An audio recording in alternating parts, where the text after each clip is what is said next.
In a small, forgotten town stood an ancient Victorian house.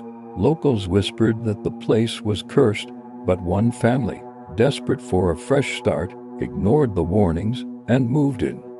Among the dusty relics left behind was a massive mirror, taller than a man, framed in black wood with carvings that looked disturbingly like twisted faces screaming in silence. At first, it was just a strange old decoration.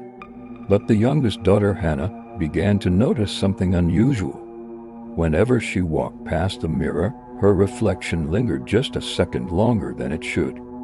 At night, when the house was quiet, she would hear faint whispers coming from the attic, whispers that seemed to crawl into her dreams. "Come closer.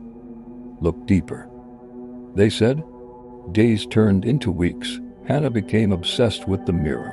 Her laughter grew hollow, her eyes seemed darker, and sometimes her reflection would smile when she didn't. Her brother swore he saw someone else standing behind her in the glass, a pale figure with long, jagged nails, eyes that glowed like dying embers, and a grin that stretched far too wide. One stormy night, the father decided enough was enough. He tried to move the mirror out of the house, but as soon as he touched it, the glass shivered violently, like it was alive. Cracks spread across the surface, and from within the fractures, a shadow began to seep out. It twisted, it writhed, until it took form, something not human, crawling with impossible movements, dragging itself into their world. The lights flickered, the air grew heavy, the family screamed.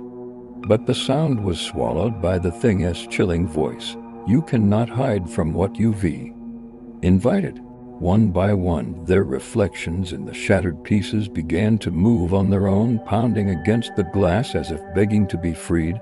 The father dropped the mirror, and the shards exploded across the room like daggers. In each shard, the dark figure was smiling.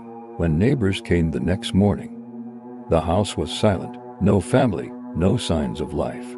Only the mirror standing whole again in the attic, untouched, as if nothing had ever happened. But now, if you dare to look into it, some say you won't see yourself at all. You'll see Hannah, still trapped, still whispering, waiting for someone else to take her place. So tonight, when you glance at your mirror before bed, remember this story. Ask yourself, are you really looking at your reflection? Or is something looking back?